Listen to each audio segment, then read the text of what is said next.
Bana Kinshasa pe bakinois o boza libanda mboka na diaspora boza mingi o botuna kingai pe Kinshasa zo komona na te nazaki na mobembo kasi nazongi na Kinshasa actualité na Kinshasa eza ko yebisa biso to yebisa bino makamu nini eza koleka na ville ya Kinshasa bomoni makambo ya erosion kunini bazokufa banda ko ezobukana gouverneur ya ville ya Kinshasa azoloba nini botuna kinga pe Kinshasa yango gouverneur yango avajara pamba pe Kinshasa gouverneur azoloba te gouverneur boye tango nazongi Kinshasa na lobi patron pe suprême ville ya Kinshasa bakino balingi bayokao à travers magazine masolo ville ya Kinshasa pe Kinshasa le terminateur de la presse azo yambela bino gouverneur ya ville province ya Kinshasa son excellence Gentini Ngobila Mbaka.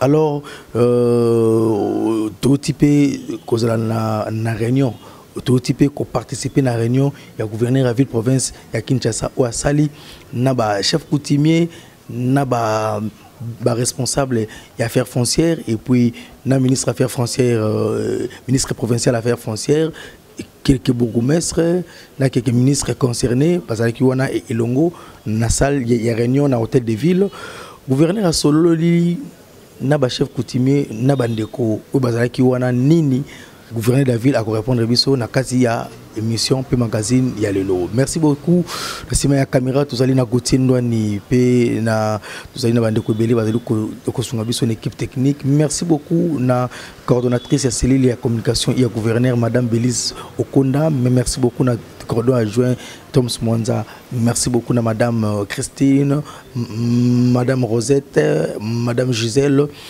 John, Frida Lusala, équipe Mobima Boris. Oui, je dis merci. Vous avez vraiment ébélé, fiston.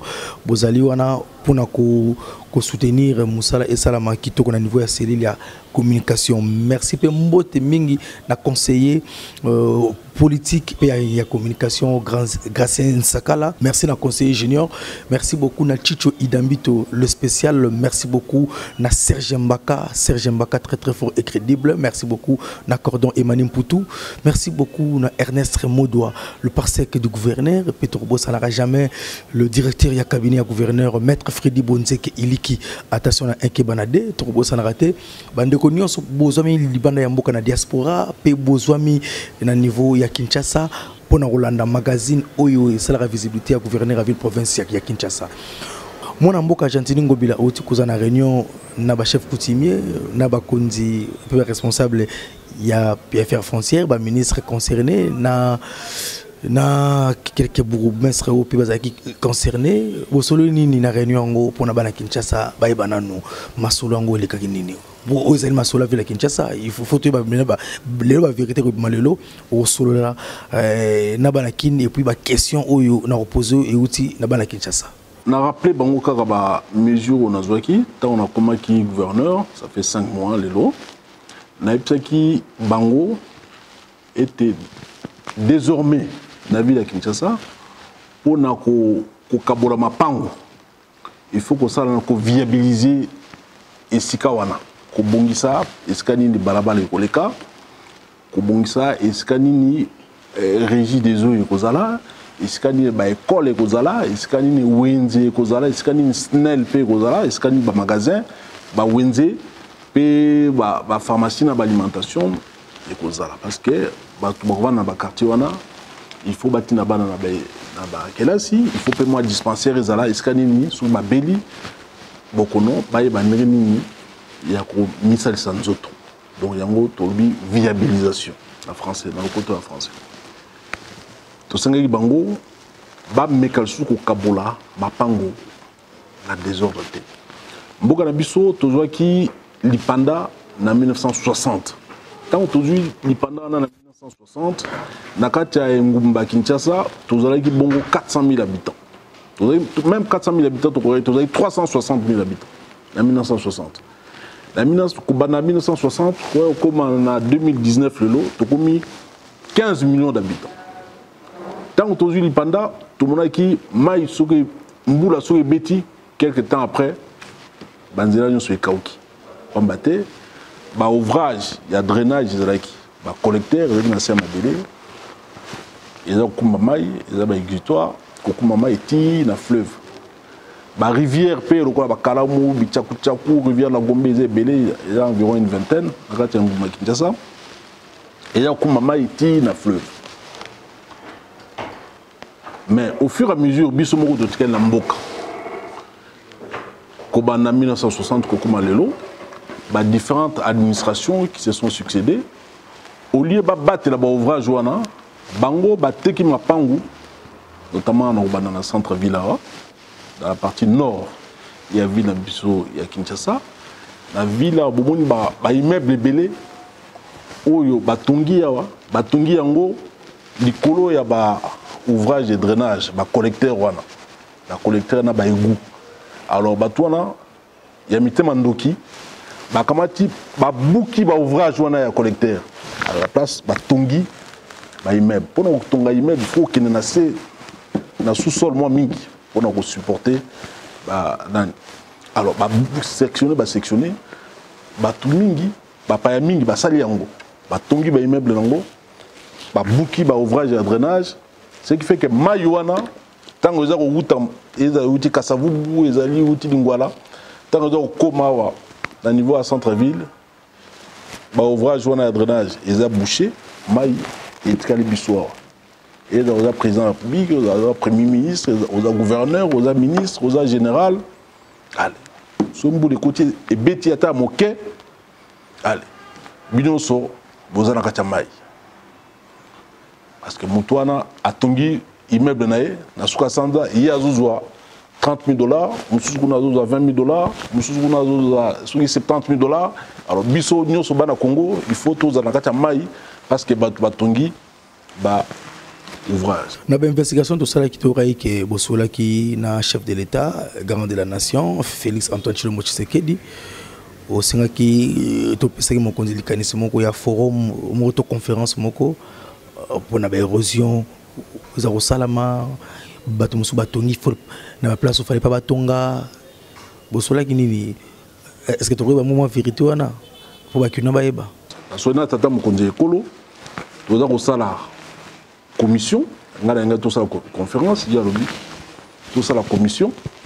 Commission, tu as une pour identifier bandako nyonso ba immeuble nyonso ba tongi likolo ba ouvrage ya drainage pe to doit décision soit ya ko buka bandako wana pe ko réparer ba ouvrage ya drainage soit ko organiser déviation ndeni to ko dévier yango na sia mabele mais na mbuka o ya biso yo en pleine expansion ba ouvrage à drainage où il fallait comme ébélé parce que tout kuta yango ezaki mandambu au lieu de comme ça ébélé to na population muke biso to buki yango to comme tsango susu muke donc situation ba inondation yo ti ko bana to comme en 1997 comme on ezaki penate pour bona e makasi mingi na bateau batongi moi ba immeuble moi mingi na kati ya Kisasa mboka ekomi na siama etokomi c'est comme problème moko ekomi d'ordre structurel pour nous voir solution nango et c'est moins temps identifier les sika batongi na ba ouvrage de drainage et kotonga décision construire la décision qui va nous permettre maintenant de soit démolir soit réaliser des déviations. En dehors il y a bateau batongi na ba ouvrage bateau sous batongi le long il y a la rivière. Le long il y a la rivière. Alors tant que batongi le long il y a la rivière Sombula et Beti Makasi rivière et Pandi Bandako, ceux Pandi Bandako et sali refoulement les tika toza dans la rivière en Gombe et sali entonnoir moyen maï kenete comme tika la biso côté la biso dans centre-ville il y a mona inondation dans Makasi mingi na boulevard de 30 juin. Banda Sosima Titi, rond-point Mandela, Maywana Izouta, Pizouta. Tout à côté à Rivière Gombe parce qu'en tonnoir Ezawana. Ceux qui peut-être le tout ça la curage, moins tout ça dans parce que Batongi le long il y a la rivière. Batongi sur l'île majeure il y a la rivière. Alors le quoi tout ça ba engin, ils ont amphibité goko tanaka ta maïté pour nous ça la curage. Nous sommes limités. La solution à mon avis, soit on casse, soit on fait la déviation. Alors, côté pays à nord, il y a ville, côté à Mongafula. Côté à en français, il y a une zone non édificante. Il y a Bissika, les Flamands, donc les Mindele, les Noko, les Tika qui n'ont pas vu, les Sika, moins il y a Kotonga, les Alités. Ce sont des pentes collinaires. Alors, Bisso, la cupidité de Bisso, Toki, couper ça, a permis de construction dans la zone non édificante. Alors, ce qui fait que ceux qui, tant qu'on va tongi, va ravager la végétation, tant qu'on sikoyo, mbula et ko beta, mabele wana, et ça ko picola pe banda kuna bango, parce que végétation de battre la mabele. Tant qu'on longo de végétation, basa banda ko, mbula tant qu'on beta, et ça ko timura banda ko, donc banda ko nyon so côté et ko koya. Ils ont créé des érosions. Bissomoro, tous ont battu. Tous ont fait turpitude. Il est temps plus que jamais pour nous avoir Bambeko, pour nous avoir décision à Makassi, la zone non édificante, tout kamata, tout ça la reboisement, et Batouana, Bakoka, Kokende côté, bientôt ça, étude à Makassi, pour nous avoir bandeni, il y a une zone, pour ça la viabilisation, il y a Malam, il y a site. Mais sinon, ils n'ont pas si mingi, comme on a une situation comme dans le lot. Ils ont dit turpitude depuis des années. Toujours au Banda, ti, comme en 1997, et comme il m'a cassé mingi, pas si Baxami.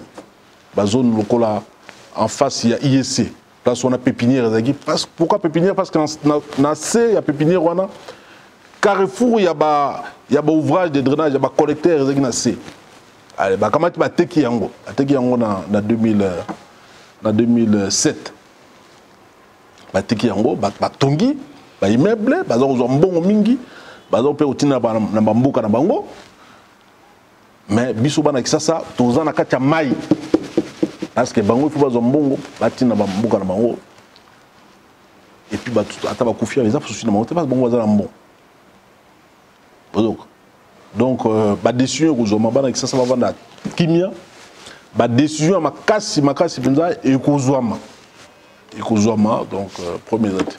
Bakinois bazomituna mais Kinshasa ça gouverneur a voyagé trop, a la sana Kinshasa. Ozo bima trop na libanda ya mboka. Ozo kinoko sala nini bala kin ba yeba. Baza la informer sur aucun simanda ko bébé na simanda ko ko sala boye. Vous avez trop, voyagé trop, mais pays gouverneur gentini ngobilambaka, azo voyagé trop, pour nini.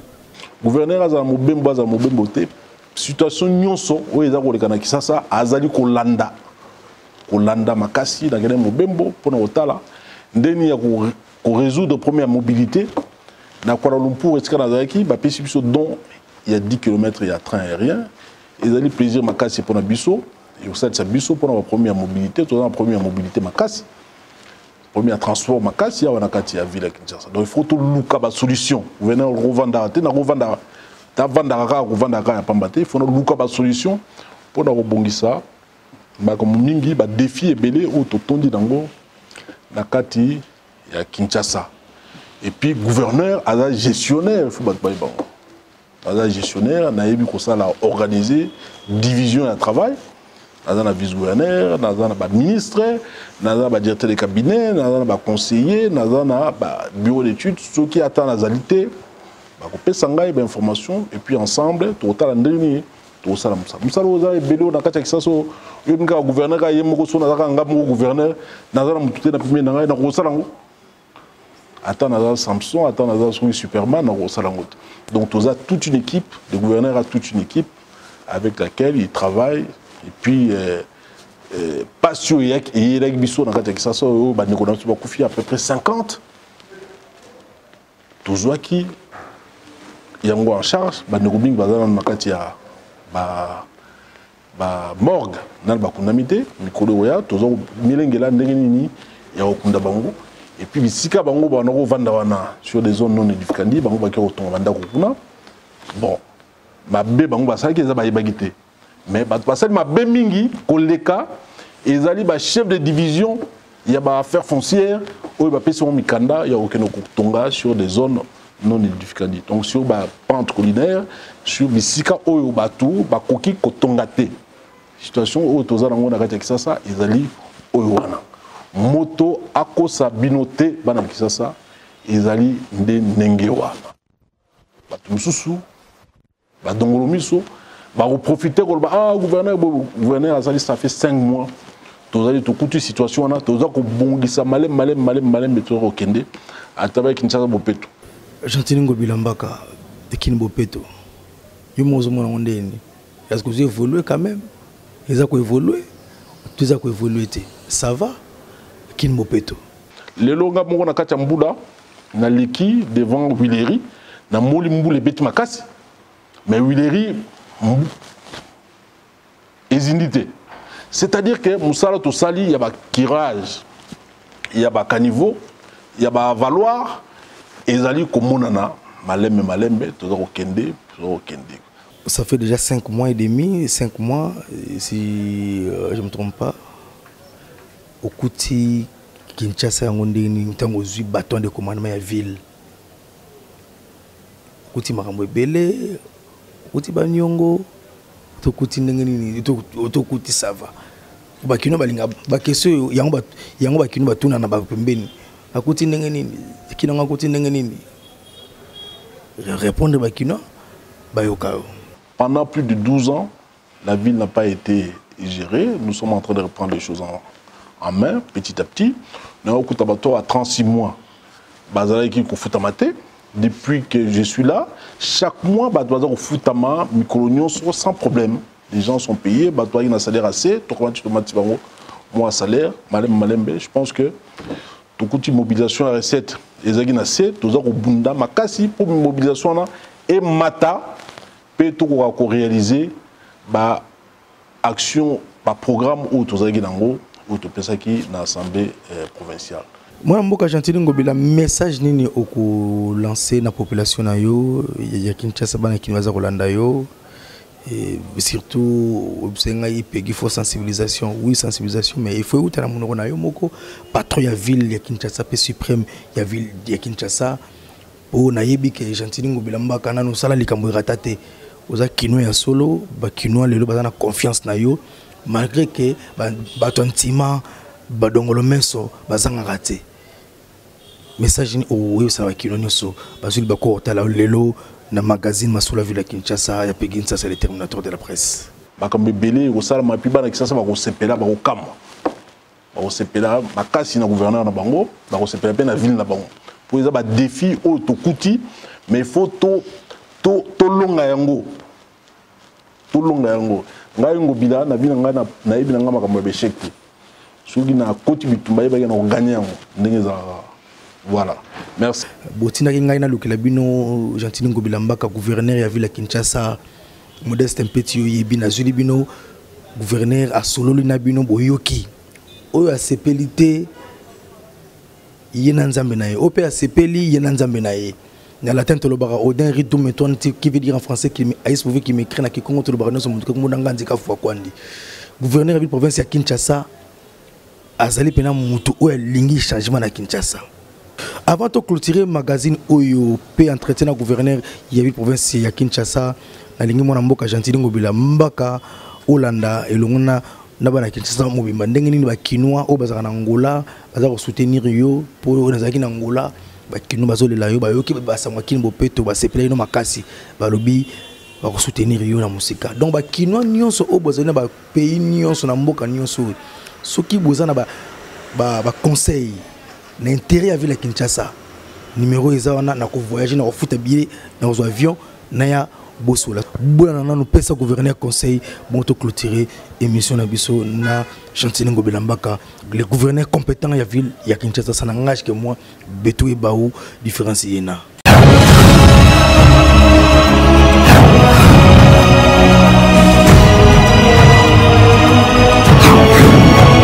Bon dia, meus irmãos que se encontram lá no lado da RDC como aqui em Angola.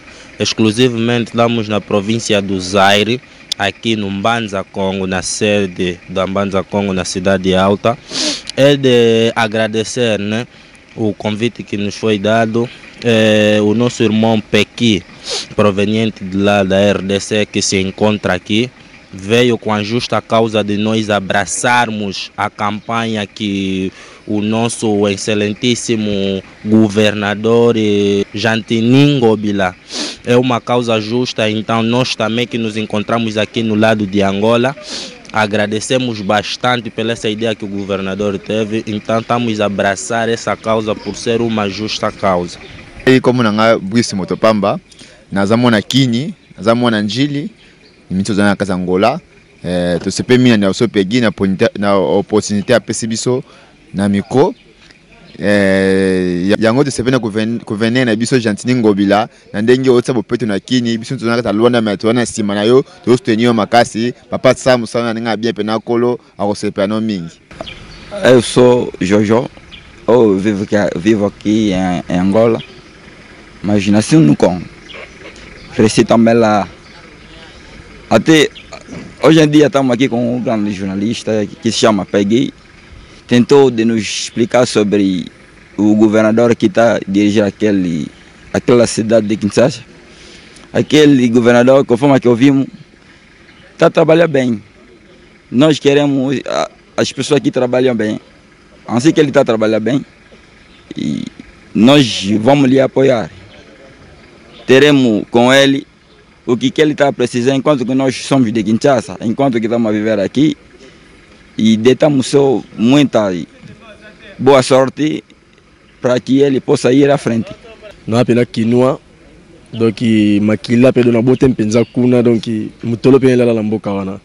Donc message na opesa pa gouverner ezaka ke nzela oazo na chemin oazo na abungate a continuer aux nzela na moni Kinshasa eza mboka Congo eza mboka moko eza béni parce que nzamba atelemisi muta munene na mboka na opesa so kimia na kati na mboka. Donc gouverneur na Kini Bopeto auto yoki lancement ya Kini Bopeto en tout cas partout ba kino bazali et usala gentil makase sengo ezeloko gouverneur okoye ko tikate fe banda ti suka ya Congo esengeli Kini Bopeto et continue po mboka e bana kozala Bopeto sina biso za ndengwana etant que gouverneur ya ville ya Kinshasa sala pona intérêt na yote mais sala pona intérêt ya peuple congolais bazala malamu.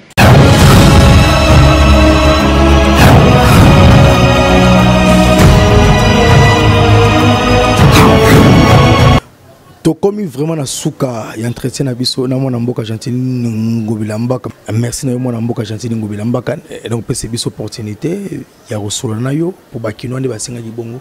Merci beaucoup na nengo za ko considérer magazine Masolo Ville à Kinshasa, magazine oza ko accompagner na visibilité na ba activité na yo.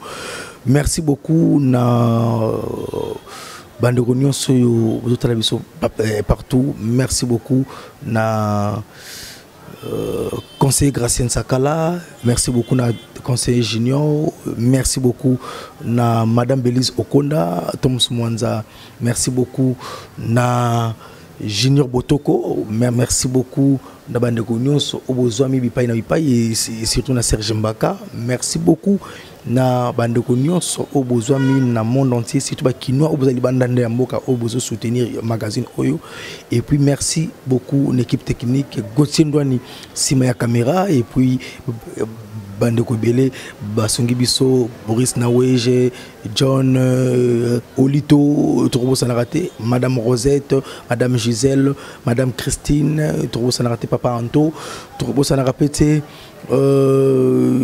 Altesse Chimanga na kata Masolo Ville à Kinshasa, pe na Ilrich Etomono na bino na ba stagiaire na biso ya magazine Masolo Ville à Kinshasa.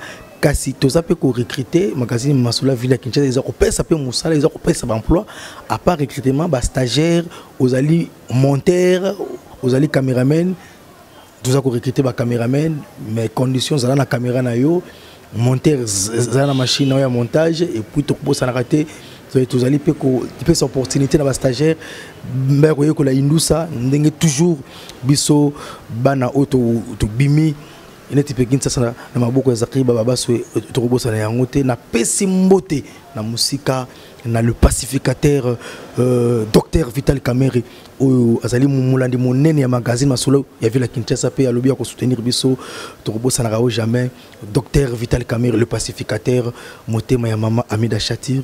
Merci beaucoup Maman Amida Kamerhe pe oza mulandi monene ya magazine masolo ya ville Kinshasa.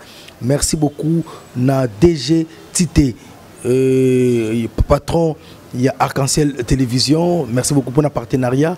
Merci beaucoup na Numérica Télévision avec le patron Kibambi Shintoa. Merci à la chaîne partenaire Nyon so Obasungara Biso Trobubo Sanarate Info 16 avec tonton 16 mm. Merci beaucoup na Bino News pour ça vraiment ebelé moyen na tanga Bino parce que aux émissions mabangate ou azuli bangate vraiment au bimina repêchage mais to peut s'appeler merci na fumu ya banga moyo le vice-gouverneur Nero Mbongo Tobo Sanarate Blaise Louyeye papa Denis Sasa Bino Nyonso Tobo Sanarabino jamais parce que vous allez ajouter un plus na ville ya Kinshasa tout na bino mbalasima ezakuya na cadre toujours ya Indusa Masolo.